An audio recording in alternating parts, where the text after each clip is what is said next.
Bismillahirrahmanirrahim. Assalamualaikum warahmatullahi wabarakatuh. Para pemirsa sekalian dimanapun berada, tentu kami senantiasa memberikan reward kepada para pemirsa sekalian, dimana sudah menyempatkan waktu untuk senantiasa membuka channel YouTube kita ini, yang tentunya adalah Mr. Koronis, komunikasi romantis dan humanis. Baik para pemirsa sekalian, tentu saja konten kita ini tidak pernah lepas daripada pembicaraan-pembicaraan sekitar komunikasi. Maka pada kesempatan ini para pemirsa sekalian, komunikasi yang akan saya ketengahkan kepada para hadirin semuanya, dimanapun berada sahabatku semua, apakah di dalam negeri atau di luar negeri sana, tentunya saya akan ketengahkan satu judul pada hari ini, yaitu komunikasi tentang kepahlawanan. Ya. Kenapa saya ambil tentang komunikasi tentang kepahlawanan? Karena ini adalah satu momen yang sangat berharga kepada bangsa dan negara, yaitu di mana setiap tahunnya kita memperingati Hari Pahlawan Nasional yang jatuhnya setiap tanggal 10 November. Oleh karena itu, tentu kita harus memberikan apresiasi, memberikan sugesti, support kepada para pahlawan kusuma bangsa, di mana tentunya mereka berjuang demi untuk mencapai namanya kemerdekaan Republik Indonesia. Tentu tidak bisa dihitung perjuangannya, seberapa banyak dia punya penderitaan yang dialami, kemudian seberapa banyak dia punya pengorbanan, bukan hanya tetesan darah penghabisan, tetapi dia juga mempertaruhkan nyawanya demi sebuah kemerdekaan. Oleh karena itu tentunya wajar saja ya, kalau para pahlawan kita itu dianugerahi sebagai penghargaan sebagai pahlawan nasional. Baik para pemirsa sekalian, tentu saja di dalam mencapai keberhasilan, di dalam melakukan perjuangan terhadap penjajah, terhadap kolonial, tentunya bukan hanya bagaimana memainkan senjata yang baik, menggunakan bambu runcing atau alat yang sederhana untuk melawan para penjajah, tetapi tentunya di sini juga ada satu kemahiran di dalam berkomunikasi, yang tentunya senantiasa melakukan kontak antara satu dengan lainnya, sehingga ada strategi komunikasi yang baik yang dibangun, di samping tentunya perlawanan secara fisik. Baik para pemirsa sekalian, oleh karena itu perlu diberikan satu reward atau penghargaan sebagai pahlawan nasional. Makanya para pemirsa sekalian, di sini saya akan ketengahkan tentunya ada 7 kompetensi yang dimiliki sosok pahlawan kita sehingga bisa dianugerahi sebagai pahlawan nasional. Yang pertama tentunya adalah dia adalah warga negara Indonesia yang tentunya sudah almarhum dan tentunya dikenal sejarah perjuangannya terhadap bangsa dan negara melawan penjajah. Itu yang pertama. Kemudian kompetensi yang kedua untuk dijuluki sebagai pahlawan nasional, tentu dia tercatat bahwa dia pernah mengabdi, pernah dia memperjuangkan bangsa dan negara demi untuk mencapai proklamasi kemerdekaan. Itu yang kedua.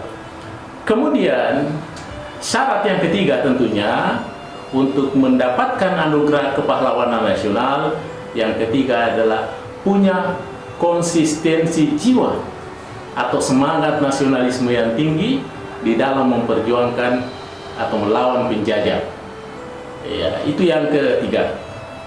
Yang keempat tadi adalah kompetensi punya konsistensi jiwa, dan yang kelima adalah tentunya mempunyai akhlak atau tentunya moral yang tinggi. Sebab tentunya sebagai seorang pejuang kusuma bangsa, di samping dia memperjuangkan kemerdekaan, tentu juga dia harus memiliki akhlak karimah yang baik. Kemudian yang keenam itu adalah tentunya dia sebagai sosok yang tidak pernah menyerah di dalam memperjuangkan kemerdekaan. Artinya tidak pernah tercatat dalam sejarah bahwa dia lari dari kenyataan atau lari daripada lawan atau musuh yang dihadapinya. Kemudian yang ketujuh tentunya adalah dia termasuk sosok yang tidak pernah tercelah Artinya, dia tidak pernah rusak perjuangannya karena sesuatu dan lain hal. Atau ada kepentingan-kepentingan lain yang memboncengi, sehingga perjuangannya bisa rusak atau tercela. Inilah 7 kompetensi yang harus dimiliki sebagai sosok sehingga dapat dianugerahi sebagai pahlawan nasional.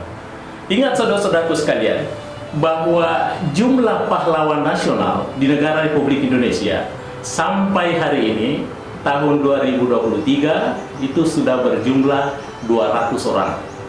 Di antara 200 orang itu, terdiri dari pahlawan nasional laki-laki 185 orang, dan kemudian sosok wanita sebagai pahlawan nasional tercatat 15 orang. Jadi semuanya 200 orang.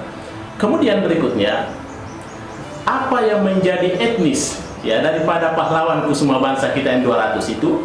Yang tentunya adalah etnisnya ada yang dari pribumi tentunya, ya. Kemudian ada yang dari peranakan Arab, ya, ada dari Tionghoa, turunan Tionghoa, kemudian ada dari ras India, ya, dan tentunya ada dari orang Eurasia. Itu dari segi etnis. Kemudian apa yang menjadi profesi sehingga dia dianugerahi sebagai pahlawan nasional? Tentunya ada macam profesi yang dimiliki. Yang tentunya ada pahlawan nasional kita, dia dari Perdana Menteri, ya. Kemudian ada dari gerilyawan, ya, yang melawan penjajah. Kemudian ada juga pahlawan nasional kita itu memang dari mantan menteri, ya, pernah jadi menteri di masa satu orde, ya. Kemudian ada juga tentunya dari prajurit, ya, tentara yang melawan penjajah. Dan ada juga, ya, dia dari turunan-turunan bangsawan, ikut memperjuangkan kemerdekaan nasional Indonesia. Dan juga perlu dicatat bahwa ada dari jurnalis, ya, tentunya sebagai dari lembaga pers, seorang jurnalis, tetapi dia ikut andil untuk kemerdekaan bangsa ini. Dan di samping itu tentunya ada dari tokoh-tokoh agama, ya, bahkan yang terakhir itu ada dari uskup, ya. Baik hadirin sekalian yang berbahagia dimanapun berada, para pemirsa sekalian, inilah yang merupakan satu wacana kita pada hari ini. Narasi kita ini tentang kepahlawanan. Tentu saja masih ada pahlawan-pahlawan yang akan menyusul berikutnya, dan tentunya yang sudah merupakan memenuhi syarat daripada 7 kompetensi itu. Tentu ini adalah sesuatu yang wajar, tentu sesuatu yang harus dihargai, harus diberikan reward karena perjuangannya, karena pertaruhannya melawan penjajah, sehingga berhasil mencapai kemerdekaan yang diraih pada tanggal 17 Agustus 1945. Tapi ingat para pemirsa sekalian, bahwa bukan itu hanya pada tanggal 17 Agustus, tetapi jauh sebelumnya mereka sudah persiapkan untuk meraih yang namanya kemerdekaan. Itu kita kenal pada tahun 1908 sebagai hari kebangkitan bangsa, kemudian disusul pada tahun 1928 yang dikenal dengan Ikrar Sumpah Pemuda, dan puncaknya dalam meraih kemerdekaan itu pada tanggal 17 Agustus 1945. Baik para pemirsa sekalian, inilah materi kita pada hari ini. Mudah-mudahan ada manfaatnya, tentu terkait dengan komunikasi kepahlawanan. Baik para pemirsa sekalian dimanapun berada, terima kasih atas atensinya, segala curahan perhatiannya menonton channel YouTube ini, Mr. Koronis, komunikasi romantis dan humanis. Baik, demikian saya sampaikan. Terima kasih atas segala perhatiannya. Assalamualaikum warahmatullahi wabarakatuh.